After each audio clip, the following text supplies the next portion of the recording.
breath and say, yay, yay, the good guys do win in the end.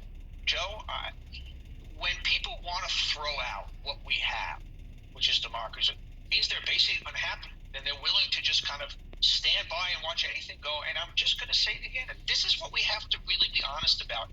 I think it's race. I do. There's no other. It's not his policies about China, and it's not his policies.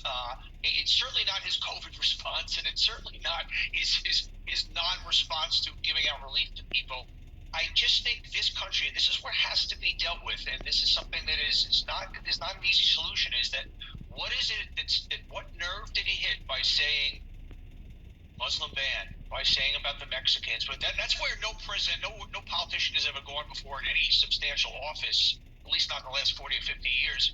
What is it that's going on in this country now? What is it that's so terrifying for white people?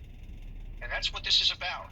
That people of color are threatening them so deeply that they are willing to dismiss democratic tenets. And I'm just repeating what I said earlier because I have no other explanation, Joe. There's nothing else there. We could sit here, you could put the 10 smartest scholars in the room.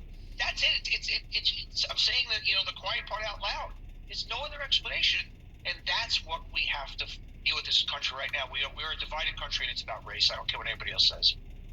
Yamiche, you've been covering the president for the better part of 5 years. What's your take on Donnie's theory?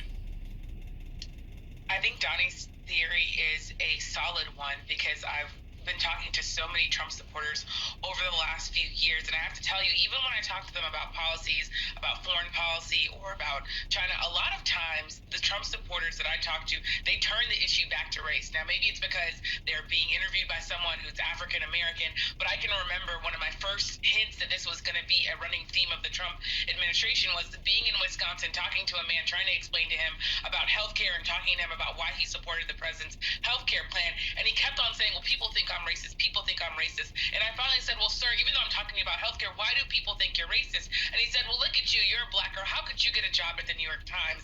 And I'm really concerned about all the African-American people moving into my town. At that time, his town was 97% white. When you fast forward, I'm thinking about another person I'm talking to who was talking to me about the fact that he was really concerned about the way the focus of the nation was going. I asked him again, well, what are you really concerned about?